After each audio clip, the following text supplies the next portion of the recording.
दर्शक बंधु उत्कल 24 न्यूज को स्वागत में संदीप्ता।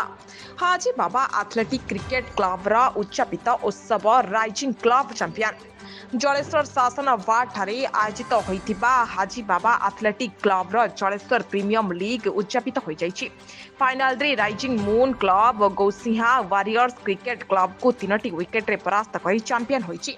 24 तारिख एही टूर्नामेंट को जिला क्रीड़ा अधिकारी पूर्णचंद्र जेना उद्घाटन करथिले।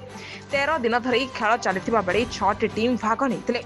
फाइनल रे गौसिंहा वारियर्स 15 ओवर 6 विकेट हराई 151 रन करथिबा बेले राइजिंग मून क्लब 15 ओवर 7टी विकेट हराई 154 रन करबा सह विजयी होइतिला। आयोजित पुरस्कार वितरण सभारे संगठनर उपदेष्टा मीर आवास अली संयोजन करथिले। मुख्य अतिथि मंत्री अश्विनी कुमार पात्र खेलाड़ी को उत्साहित करथिले। सम्मानित अतिथि भावे ब्लॉक उपाध्यक्ष श्रीमती संजीता सेनापति, समीर पात्र, फारिद अहमद, चित्तरंजन महांती, सुकुमार राणा प्रमुख जोग देथिले। संगठनर सभापति शौक मोताब अली उद्देश्य ज्ञापन करिथिबा बेले संपादक मीर मरिउद्दीन विवरणी पाठ करथिले। विजेता दल को 40,000 टंका सह ट्रॉफी और रनर्स अफ दल को 30,000 टंका सह ट्रॉफी प्रदान कर जायतिला।